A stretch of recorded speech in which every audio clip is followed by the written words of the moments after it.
ท่านกำลังติดตามรับฟังสถานีวิทยุกระจายเสียงพระพุทธศาสนาแห่งชาติและสังคมคลื่นเพื่อการศึกษาพระพุทธศาสนาและวัฒนธรรมระบบ FM 104.5 เมกะเฮิรตซ์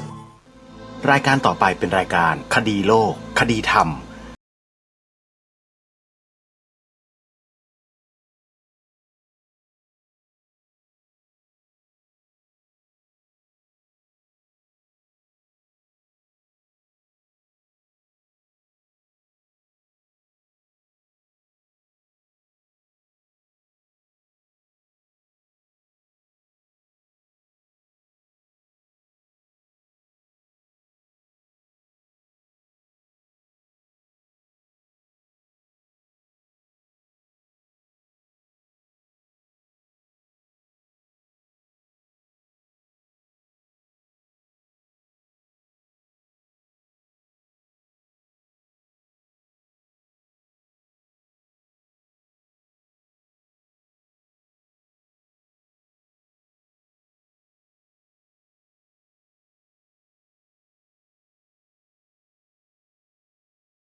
สามารถติดตามรับฟัง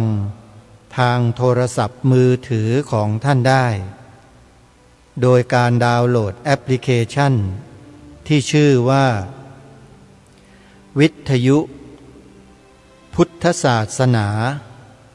ทั่วไทยแอปพลิเคชันนี้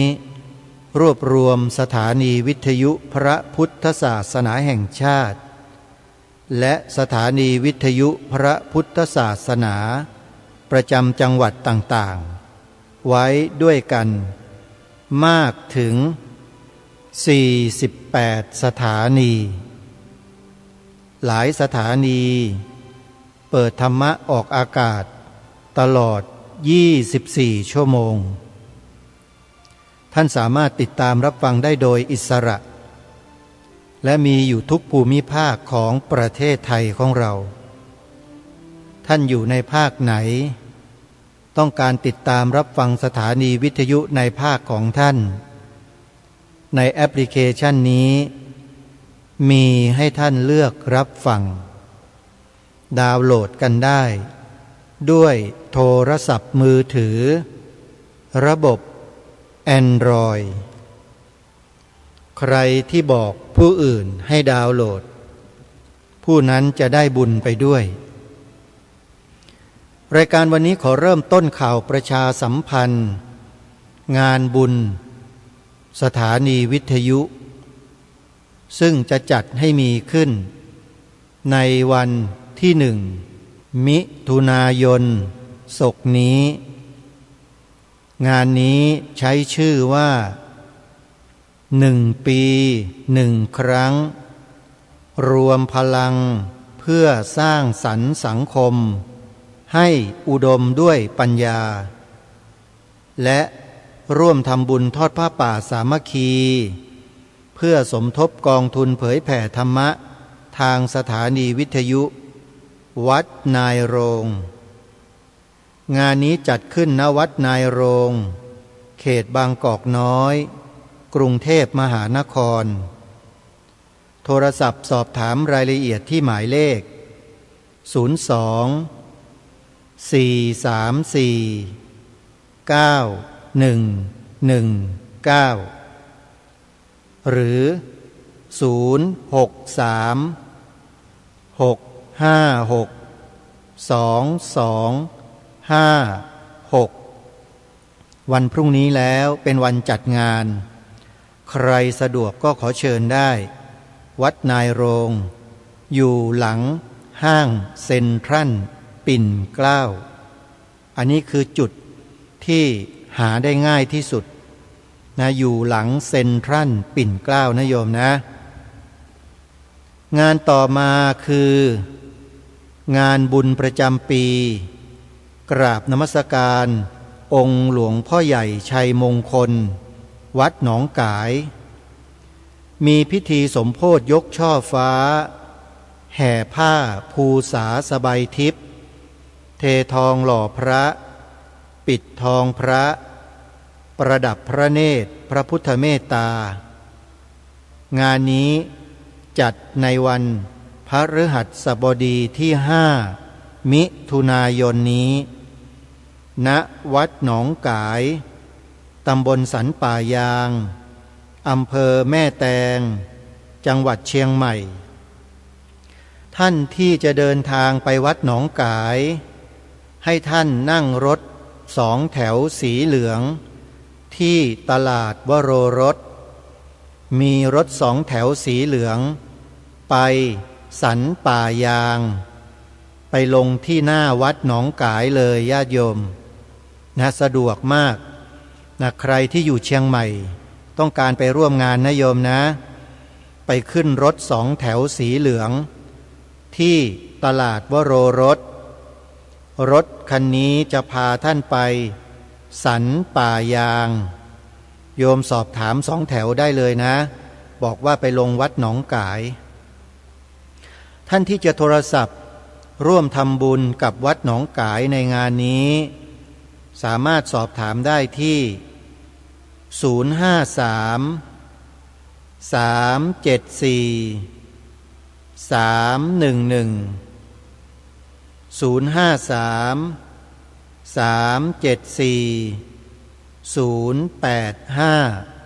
ึง 6 หรือโทรศัพท์มือถือ 081-765-6469 ได้ทุกวันขอเชิญสาธุชนร่วมประกอบพิธีเททองหล่อพระประธานประจำอุโบสถมีนามว่าพระพุทธอนันตชินจัดขึ้นณปรำพิธีวัดเกาะบกรัตนารามตำบลควนรูอำเภอรัตภูมิจังหวัดสงขลาในวันศุกร์ที่6มิถุนายนเวลา18 นาฬิกาจะประกอบพิธีเจริญพระพุทธมนต์สมโภชแท่งทองเหลืองและในวันเสาร์ที่7มิถุนายนเวลา15 นาฬิกา39 นาทีประกอบพิธีเททองหล่อองค์พระประธานท่านใดสนใจขอเชิญทุกท่านร่วมงานกันได้วัดเกาะบกรัตนารามนั้นตั้งอยู่ที่ตำบลควนรูอำเภอรัตภูมิจังหวัดสงขลา25 มิถุนายนถึง4 กรกฎาคมเป็นเวลา10 วัน10 คืน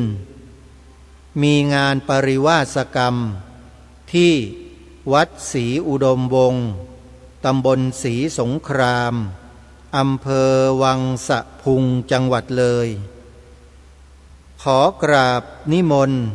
พระสงฆ์เข้าอยู่ปริวาสกรรมที่นี่ขอเชิญชวนญาติโยมร่วมเป็นเจ้าภาพโรงทานถวายภัตตาหารเช้าเพลน้ำปานะแด่พระสงฆ์ร่วมกันติดต่อสอบถามรายละเอียดที่หมายเลขโทรศัพท์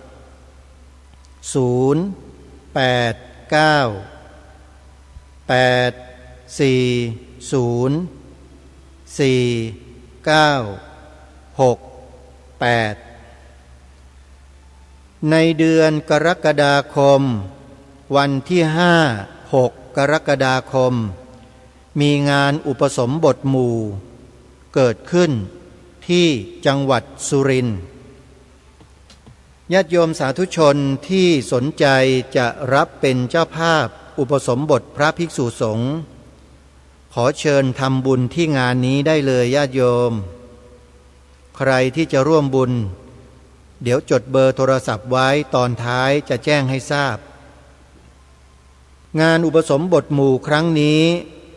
เป็นอีกครั้งหนึ่งที่จัดขึ้นอย่างยิ่งใหญ่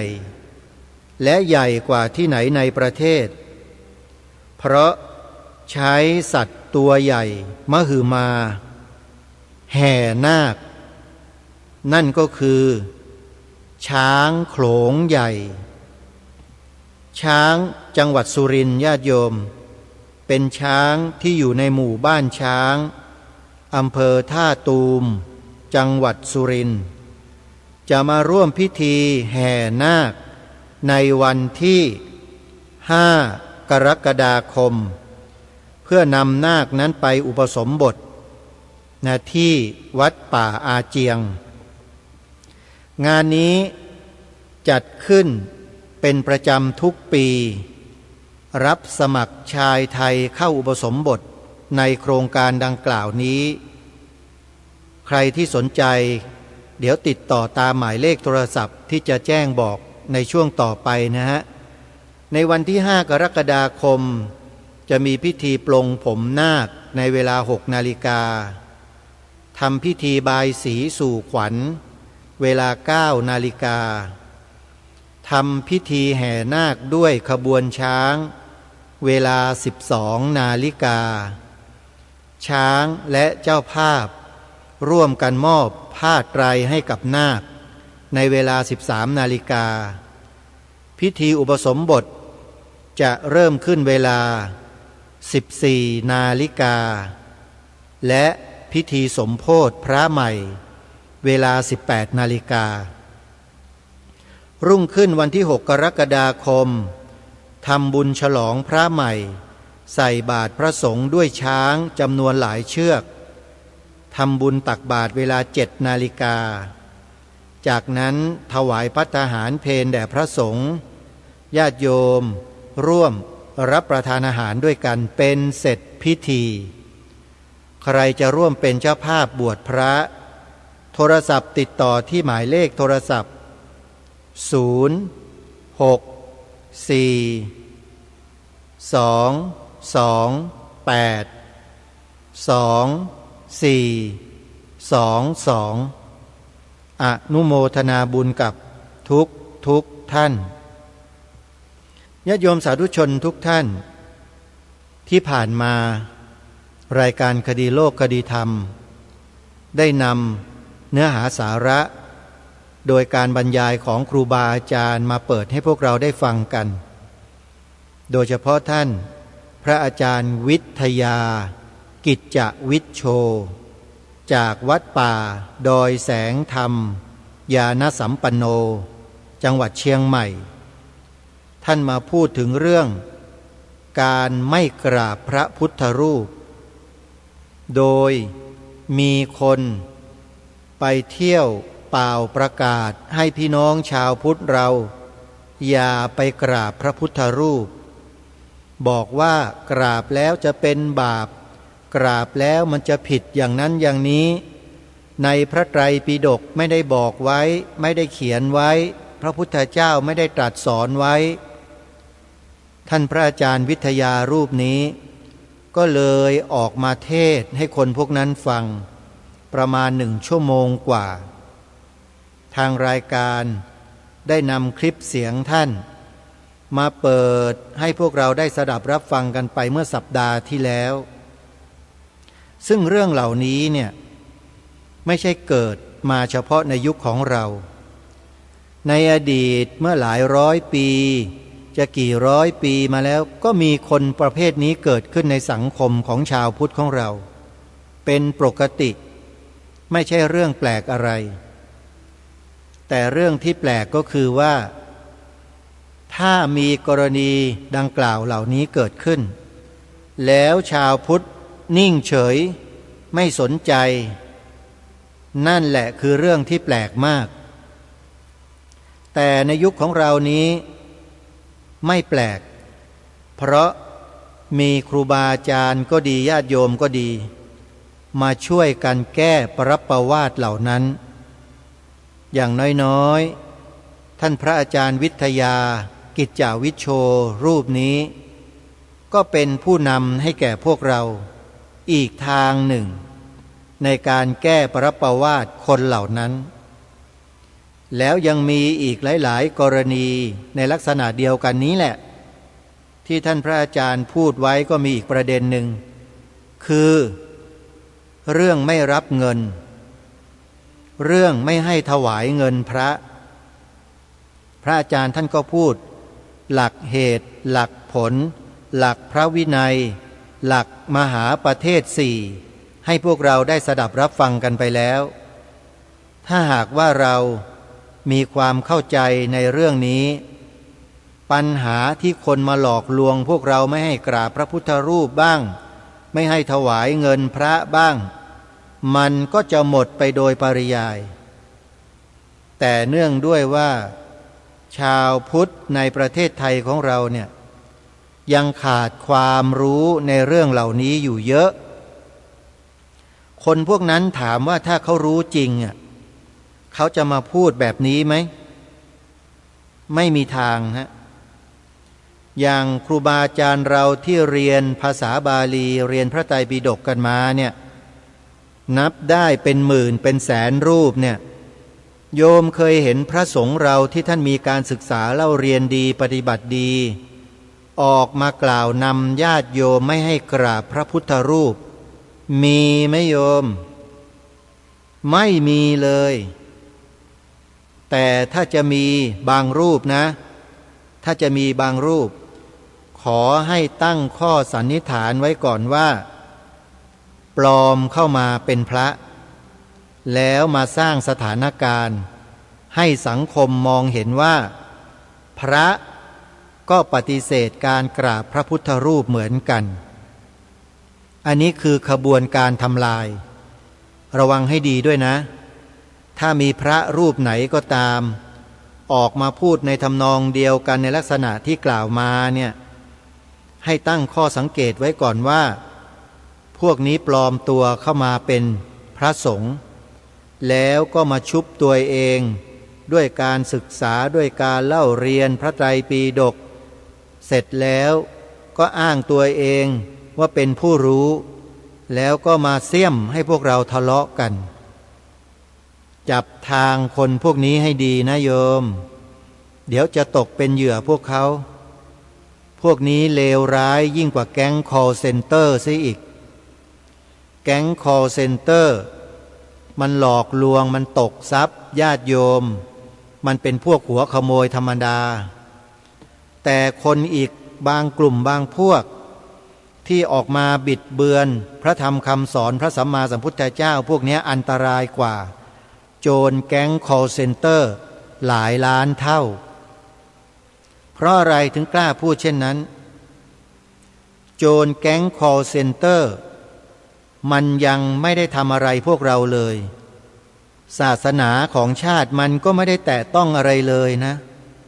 มันเพียงแค่อยากจะได้ทรัพย์สินเงินทองจากญาติโยมเท่านั้นพอได้เสร็จมันก็ไปแต่ไอ้พวกทำลายพระธรรมวินัยเนี่ยบิดเบือนพระธรรมวินัยเนี่ยพวกนี้อันตรายสุดๆเลยโยมเลวร้ายที่สุดเบียดเบียนคำสอนพระสัมมาสัมพุทธเจ้าเนี่ยร้ายที่สุดพระสงฆ์ที่ผิดศีลอาบัติเบาอาบัติกลางอาบัติหนักยังไม่เลวเท่าพวกนี้เลยพวกบิดเบือนพระธรรมวินัยของพระพุทธเจ้านี่เลวร้ายยิ่งกว่าพระสงฆ์ที่ทำผิดศีลหลายล้านเท่าโยมพระสงฆ์นั่นน่ะผิดก็ผิดเฉพาะตัวท่านพระธรรมวินัยยังอยู่เหมือนเดิมทุกอย่างและท่านเหล่านั้นก็ไม่เคยมาบิดเบือนพระธรรมวินัยด้วยแต่ท่านกระทำผิดเฉพาะตัวของท่านก็จบกันไปแก้ปัญหากันไปถูกไหมฮะแล้วก็มีอย่างนี้มาตั้งแต่สมัยพุทธกาลแล้วพระสงฆ์ผิดศีลนะโยมอย่าไปตกอกตกใจตามพวกแมลงวันเลยพวกแมลงวันมันทำหน้าที่กระพือปีกแพร่เชื้อทางรายการก็บอกแล้วบอกอีกญาติโยมเราเนี่ยถ้าต้องการที่จะไม่ให้ติดเชื้อในกระแสจิตก็เลิกไปดูเลิกไปฟังเลิกไปเสพแมลงวันดิโยมพอเปิดจอมาเห็นแมลงวันกระพือปีกกันปั๊บโอ้โหดีใจกันใหญ่ชอบเปิดดูกันนี่ตาค้างตาไม่กระพริบเลยเชื้อมันก็เข้าตาตลอดลงไปสู่ใจติดเชื้อในกระแสจิตอาการของคนที่ติดเชื้อในกระแสจิตก็คือดื้อยายาในที่นี้ก็คือทำคำสอนไม่ว่าครูบาอาจารย์รูปไหนพระสงฆ์รูปใดสอนบอกแนะนำก็ดื้อไม่ค่อยเชื่อไม่ค่อยฟังบอกว่าโยมอย่าไปด่าพระอย่าไปตำหนิพระอย่าไปส่อเสียดนะโยมนะมันเป็นบาปพวกดื้อยาก็ไม่เชื่อก็ยังคงด่าอยู่นั่นแหละตำหนิอยู่นั่นแหละไม่รู้จักจบไม่รู้จักสิ้นตำหนิอยู่คนเดียวไม่พอเขียนข้อความส่งไปในโลกโซเชียลกระจายออกไปแชร์ออกไปนี่เขาเรียกว่าบาปยกกำลังล้านโยมมันถึงบาปหนักไงวาจาหรือว่าจีทุจริตเนี่ยบาปถึงขั้นอนันตริยกรรมเลยนะโยมมีอยู่ข้อหนึ่งนะอนันตริยกรรมเนี่ยคือทำสงฆ์ให้แตกกันเสี่ยงอันตรายมากคนที่เสพแมลงวันแล้วมาเที่ยวเขียนโพสต์ด่าว่าพระด่าศาสนาบ้างอะไรบ้างพวกนี้บาปหนักๆมากๆเลยอาตมาภาพสงสารโยม ไม่อยากจะให้ติดเชื้อในกระแสจิตเช่นนั้นก็เลยออกมาเตือนสติมาบอกมากล่าวอยู่เนืองๆโยมอย่าไปดูนะไอ้ข่าวพวกเนี้ยเขาพยายามจะสร้างกระแสขึ้นมาเพื่อให้ประชาชนในบ้านในเมืองเราเนี่ยเสื่อมศรัทธาจากพระสงฆ์เป็นอันดับแรกคือเสนอข่าวแต่เร็วๆไม่ดีเร็วๆของพระรูปนั้นเสนอมันทั้งวันทั้งคืนเสนอมันทั้งเดือนเสนอมันทั้งปีเอาแต่เรื่องไม่ดีมาเสนออยู่อย่างนั้นแมลงวันเนี่ยพวกเราก็ตาผึ่งหูผึ่งดูเสพเชื้อที่แมลงวันปล่อยใส่ให้ทุกวันติดเชื้อสิครับทีนี้พอติดเชื้อแล้วเป็นไงก็ไปสร้างบาปสร้างกรรมโดยวจีกรรมเรียกว่าวจีทุจริตด่าพระบ้างสบถบ้างอะไรต่อไม่อะไรนินทาเสียดสีป้ายสีสารพัดบาปยกกำลังล้านโยมเอ้ยจริงๆจิตใจจะไม่มีวันสงบเลยคนพวกนี้ถ้าตราบใดยังไม่ถือขันดอกไม้ธูปเทียนมาขอขมาท่านที่เราไปกล่าวหาไปด่าไปว่าท่านเนี่ยส่วนพวกแมลงวันมันมีสัญชาติของมันอย่างนั้นอยู่แล้วโยมไม่ต้องไปชวนมันมาลงยังไงมันก็ไม่มาเพราะมันเป็นสัญชาติแมลงวันแต่พวกเรานี่ไม่ใช่แต่ถูกแมลงวันปล่อยเชื้อใส่เราก็เลยติดเชื้อแมลงวันในกระแสจิตเมื่อติดเชื้อแล้วเชื้อนั้นมันก็แสดงอาการออกมาทางวาจาทางสีหน้าอาการเราก็นำเชื้อนั้นปล่อยออกไปสู่ผู้อื่นต่อไปด้วยการกล่าวด้วยตัวเองบ้างให้ผู้อื่นกล่าวบ้างเขียนข้อความส่งไปในโลกโซเชียลบ้างนี่ถือว่าเป็นวจีทุจริตทั้งหมดนะเป็นวจีทุจริตทั้งหมดอันตรายต่อมรรคผลนิพพานแน่นอนไม่มีวันจิตที่จะสงบได้เลยอันตรายนะโยมนะแล้วจิตนั้นก็จะปนเปื้อนไปด้วยเชื้อแมลงวันที่เป็นอกุศลและจิตอย่างต่อเนื่องเมื่อเป็นอย่างต่อเนื่องเป็นอาจินกรรมอยู่อย่างนั้นเวลาใกล้จะตายจิตมันจะมีกำลังอ่อนมากสติก็อ่อนมากเพราะไม่เคยฝึกใช้สติมาสร้างกุศลแต่ใช้สติไปสร้างแต่บาปอกุศลที่ออกมาทางวาจาด่าพระด่าสงฆ์อยู่ตลอดเมื่อใกล้จะตายไอสภาวะเหล่านั้นแหละมันจะมาปรากฏเป็นกรรมนิมิตคตินิมิตในเวลาจิตใกล้จะดับพอมาปรากฏเช่นนั้นจิตดับปุ๊บเกิดปั๊บแล้วกลายไปเป็นอะไรล่ะเกิดด้วยจิตอกุศลนะโยมมันจะไปเป็นเทวดาเป็นมนุษย์ได้ไหมโยมไม่มีทางฮะลงอบายภูมิลูกเดียวขอบอกได้เลยว่าลงลูกเดียวไม่เป็นสัตว์นรกก็เป็นอสุรกายเปรตสัตว์เดรัจฉานแล้วพวกนี้ถ้าไปเป็นสัตว์เดรัจฉานแล้วมันก็จะไปเป็นอยู่ในป่าในดงลึกๆไปกินกันไปฆ่ากันอยู่อย่างนั้นแหละกี่ภพกี่ชาติตายแล้วก็เกิดกันอยู่อย่างนั้นฆ่ากันอยู่อย่างนั้นเห่าหอนกันอยู่อย่างนั้นเลยโยมไม่มีทางมาเกิดเป็นมนุษย์ได้ง่ายๆเลยถ้าไปอยู่อบายภูมิเมื่อไหร่นะโยมนะยากมากไม่เช่นนั้นพระสัมมาสัมพุทธเจ้าจะทรงอุปมาไว้เหมือนกับเต่าตาบอดที่อยู่ในทะเลลึก100 ปีถึงจะโผล่ขึ้นมาเหนือน้ำครั้งหนึ่งบนผิวน้ำนั้นมีห่วงขนาดสวมเข้าพอดีกับหัวเต่าลอยอยู่และมีพายุทอร์นาโด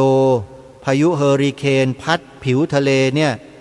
โหยมีแต่ความไม่สงบคลื่นใหญ่โตเต่าตัวนี้โผล่ขึ้นมาจะนำหัวตัวเองให้สอดเข้ากับห่วงอันนั้นโยมว่ามันเป็นไปได้ไหมโยม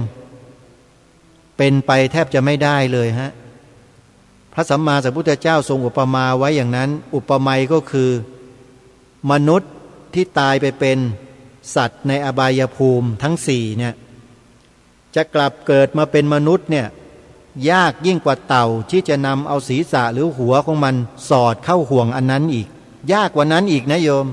แล้วลองคิดดูสิว่ามันขนาดไหนอะโยมน่ากลัวไหมโยมเคยเห็นสัตว์ในสารคดีไหมที่มันฆ่ากันมันกินกันมันกัดกันแบบไม่มีการอย่างไม่มีความเมตตาปราณีกันเลยอ่ะเคยดูสารคดีเหล่านั้นไหมโยมนั่นแหละเราที่กระทำการในลักษณะดังกล่าวด่าพระด่าสงฆ์เกลียดพระตีพระอะไรต่างๆเนี่ยโยมระวังเถอะกรรมนิมิตคตินิมิตที่โยมทำไว้ในชาติเนี้ยมันจะไปส่งผลให้โยมไปเกิดอยู่ในอบายภูมิเหล่านั้นนะแล้วจะกลับมาเกิดได้ภาวะมนุษย์อีกครั้งหนึ่งเนี่ยอย่าไปนับเวลาเลยโยมโลกใบนี้แตกไปจักรวาลสูญสิ้นไปแล้วเกิดใหม่ตั้งใหม่ยังไม่ได้เกิดมาเป็นมนุษย์เลยนะโยมถามว่าเวลานานเท่าไหร่นับไม่ได้ฮะไม่เช่นนั้นพระสัมมาสัมพุทธเจ้าจะไม่ทรงอุปมาเหมือนเต่าตาบอดที่โผล่ขึ้นมาเหนือท้องสมุทรแล้วจะให้หัวตัวเองสอดเข้าไปในห่วงเล็กๆเท่ากับพอดีหัวบนผิวทะเลที่มีพายุเฮอริเคนทอร์นาโดซัดผิวทะเลไม่ให้มีความสงบอยู่ตลอดเวลานะมันเป็นสิ่งที่แทบจะเป็นไปไม่ได้เลยการได้ภาวะมาเป็นมนุษย์อย่างพวกเราทุกวันนี้ยากกว่าเต่าตาบอดตัวนั้นอีกนี่ท่านอุปมาไว้จริงๆนะโยมในพระไตรปิฎกอะโยมลองเซิร์ชไปหาดูใน Google ก็ได้ให้พิมพ์คำว่าอุปมาเต่าตาบอดในมหาสมุทรหรือในทะเลพิมพ์แค่นี้แหละเดี๋ยวข้อความมันก็นำให้เราไปเจอเว็บไซต์หรือข้อความที่มีคนเขาโพสต์ไว้โยมจะเจอเองนะพิมพ์คำว่าเต่าตาบอดในมหาสมุทรอุปมามีคำว่าอุปมาอยู่ข้างหน้าด้วยนะอุปมาเต่าตาบอดในมหาสมุทรพิมพ์เท่านี้แหละแล้วโยมก็ไปดูข้อความอย่างที่อาตมาภาพเล่าเมื่อสักครู่นี้เดี๋ยวโยมก็จะอ่านข้อความนั้นได้เองเดี๋ยวนี้เครื่องไม้เครื่องมือมันทันสมัยมากโยมไม่ต้องไปสืบค้นหนังสือที่ห้องสมุดที่ไหนเหมือนก่อนแล้วพิมพ์แค่นี้มันก็ขึ้นมาแล้วโยมนะโดยเฉพาะใครที่อัปโหลดแอปพลิเคชัน Chat GPT เนี่ยนะโยมอันนี้อาตมาภาพคิดว่ามีประโยชน์อย่างมากเลยถ้านำมาใช้ในสิ่งที่ถูกต้องนะเมื่อเร็วๆนี้อาตมาภาพลองโพสต์ข้อความเข้าไปถามChat GPT ถามว่าอัลเบิร์ตไอน์สไตน์ได้กล่าวถึงพระพุทธเจ้าไว้อย่างไรบ้าง Chat GPT ขึ้นข้อความมาชัดเจนเลยโยมประทับใจมาก The religions of the future will be cosmic religion ประโยคนี้ถ้าใครเคยอ่านที่ไอน์สไตน์กล่าวถึงพระสัมมาสัมพุทธเจ้าก็คงจะเข้าใจดีว่าหมายถึงอะไรไอน์สไตน์กล่าวโดยสรุปว่ามีเพียงศาสนาเดียวในจักรวาลที่เข้ากันได้กับวิทยาศาสตร์และสามารถพิสูจน์ทราบอะไรต่างๆได้มีเพียงศาสนาเดียวก็คือศาสนาพุทธหรือพระพุทธศาสนาเท่านั้นนี่โดยสรุปนะโดยสรุปความนั้นมันยาวกว่านี้โยมลองไปหาอ่านดูแล้วเราจะทราบเพราะฉะนั้นเรื่องการค้นหาข้อมูลอะไรต่างๆเนี่ยถ้าเราตามเทคโนโลยีที่ล้ำสมัยไม่ทันเนี่ยเราก็ล้าหลังนะโยมนะเดี๋ยวนี้เขาใช้ AI กันทั้งนั้นแล้วโยม AI โยม AI มาเหนือกว่าดิจิตอลธรรมดาหลายเท่าเลยโยมเสิร์ชหาชื่ออะไรมันก็จะขึ้นมาอธิบายให้เราฟังหมดเลยมันง่ายขนาดนั้นเลยโยมความรู้นี่เร็วมากทุกวันนี้แต่ระวังด้วยนะ เสิร์ชหาในสิ่งที่ดีสิ่งที่เป็นประโยชน์เราก็จะได้ประโยชน์จากสิ่งนั้นด้วย เช่นจะหาคำในพระพุทธศาสนาหาหลักธรรมะบางข้อลองพิมพ์ใส่เข้าไปดูสิโยมเดี๋ยวก็ขึ้นมาเราก็อ่านแต่ยังไม่ถึง100%นะอันนี้บอกไว้ก่อนเพราะว่ามันเป็นเทคโนโลยีมันไม่ใช่ความรู้จริงของมนุษย์ความรู้จริงของมนุษย์เนี่ยต้องเกิดจากการสั่งสมประสบการณ์การเรียนรู้ด้วยตนเองถึงจะเป็นของแท้โยมโดยเฉพาะตัวเราเองเราต้องหาประสบการณ์เองปฏิบัติเองเรียนรู้เองเข้าใจเอง Chat GPT ไม่ใช่คำตอบสำหรับชีวิตเราทั้งหมดนะโยมขอบอกไว้ก่อนนะเทคโนโลยีทั้งหลายทั้งปวงเนี่ยไม่ใช่เลยแต่คำตอบที่แท้จริงมันอยู่ในใจของเราปรากฏอยู่ที่ใจทั้งหมดรับรู้ได้ด้วยใจของเราเองอันนี้ปรากฏอยู่นี่เท่านั้นนะไม่ใช่อยู่ข้างนอกอันนี้ขอย้ำนะฮะอย่าเพิ่งไปหลงเชื่อทั้งหมดแต่ให้เรานั้นทดสอบค้นคว้าหาข้อมูลเพิ่มเติมจนประจักษ์แจ้งจึงเชื่อได้อันนี้ต้องขอบอกไว้เลยอย่าหลงนะโยมอย่าหลงติดสิ่งเหล่านี้สักวันหนึ่งจะเป็นไปตามธรรมะของพระพุทธเจ้าที่ตรัสไว้ทั้งหมดเลยไม่มีเหลือโยมเป็นอะไรฮะเกิดขึ้นตั้งอยู่ดับไปไม่มีส่วนเหลืออันนี้แหละคือของจริง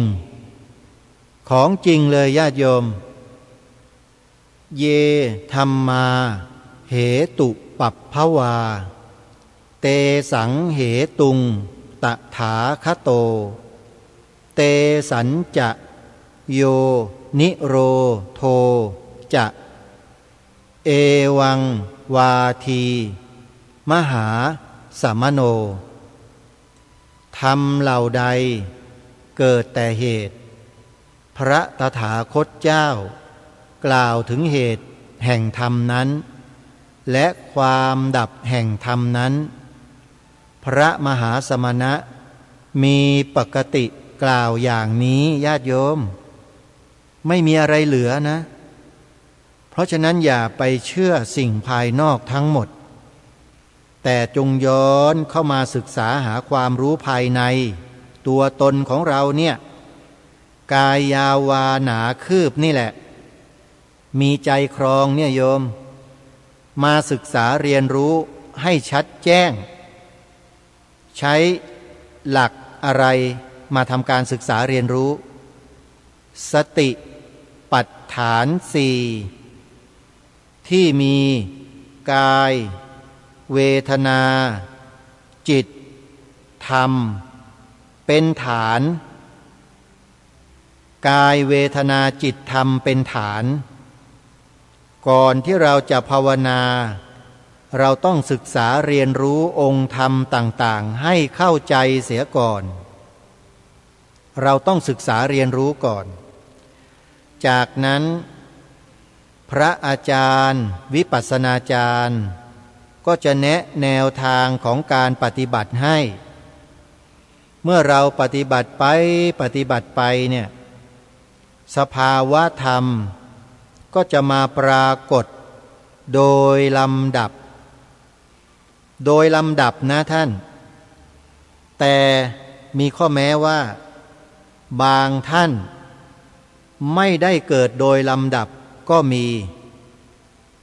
ทั้งนี้ขึ้นอยู่กับบุญบารมีที่สั่งสมมาแต่ชาติปางก่อนอาจจะสั่งสมปัญญาบารมีในด้านนี้มามากพอมาปฏิบัติเดินจงกรมนั่งสมาธิ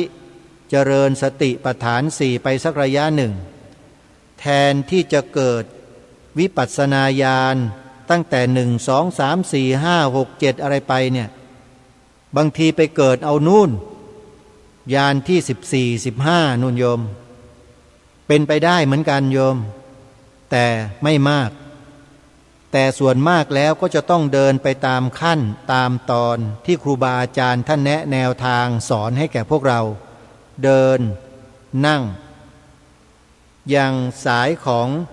วัดมหาธาตุยุวราชรังสฤษฎ์ยุบหนอพองหนอซ้ายย่างหนอขวาย่างหนอเนี่ยถือว่าเป็นกลอุบายวิธีที่แยบยลที่สุดในโลกย้ำเลยว่าแยบยลที่สุดในโลกอาตมาภาพไปมาทั่วทั้งประเทศแล้วโยมไปนั่งสนทนาธรรมกับครูบาอาจารย์ไปฟังท่านบรรยายให้ความรู้ไปลองดูปฏิบัติก็เคยไปลองมาแล้วขอบอกได้เลยว่าการเดินตามสติปัฏฐานสูตรที่มีฐานทั้งสี่เป็นเครื่องยึดโยงให้เราพิจารณาสภาวธรรมทั้งหลายตามความเป็นจริงนั้นเป็นแนวทางที่ละเอียดที่สุดละเอียดมากละเอียดจนกระทั่งโยคาวจรหลายต่อหลายคนต้องวิ่งหนีไม่เอาด้วยเพราะสู้ไม่ไหวมันละเอียดมากถ้าใจหยาบๆนี่วิ่งหนีเลยเลิกไม่ปฏิบัติหนีไปภายใน7 วันทันทีฮะเพราะมันเครียดไอ้ที่เครียดเนี่ยไม่ใช่เพราะธรรมะนะที่เครียดเพราะอุปนิสัยเดิมของตนเองเนี่ยมันดิบเกินมันรับไม่ไหวมันก็เลยล้มเลิกไปเลยนี่คือคนที่ยังสั่งสมบุญบารมีมาน้อยโยมก็เลยไม่สามารถปฏิบัติไปได้เลิกกลางคันทันทีอาตมาภาพเจอตัวอย่างพวกนี้มาเยอะฮะในขณะที่ปฏิบัติไปเนี่ยแรกวันแรกวัน2วัน3ก็ดูดีหรอกเงียบสงบพอวัน4วัน5เริ่มแล้วหงุดหงิดงุ่นง่านลุกไปลุกมาเข้าห้องน้ำไปนู่นไปนี่พอวันที่6ที่7เอาแล้วไม่ทำอะไรแล้วนั่งกุมขมับนั่งพิงกำแพงพิงเสาพอวันรุ่งขึ้นหนีเลยหายไปเลยไม่ยอมปฏิบัติไม่อะไรแล้วเลิกอย่างเนี้ยเยอะมากเพราะว่าแนวทางของสติปัฏฐาน4ที่วัดมหาธาตุยุวราชรังสฤษฎ์ได้นำมาสอนให้กับโยคาวจรอยู่ทั่วทั้งแผ่นดินทั่วทั้งประเทศอยู่ทุกวันนี้เนี่ยเป็นที่ยอมรับของคนโดยส่วนมากญาติโยมเป็นที่ยอมรับโดยส่วนมากนะโยมเพราะละเอียดสุดๆขอบอกว่าละเอียดสุดๆเลยไม่มีหนีพ้นเลยสภาวะอะไรมาสภาวะไหนมา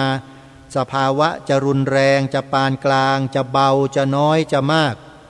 สติปัฏฐาน4กินเรียบไม่มีเหลือเลยโยมเห็นหนอได้ยินหนอคิดหนอ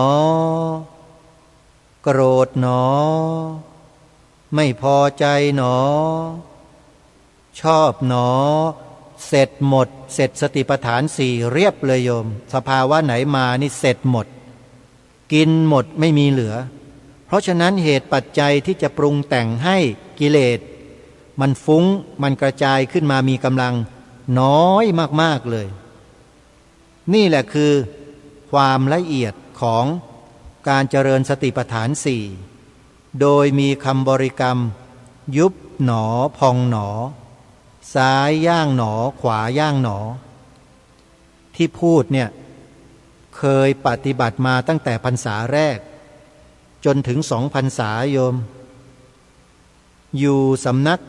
ภาวนากรรมฐานสติปัฏฐาน4มา2 พรรษาโยมพรรษาแรกเลย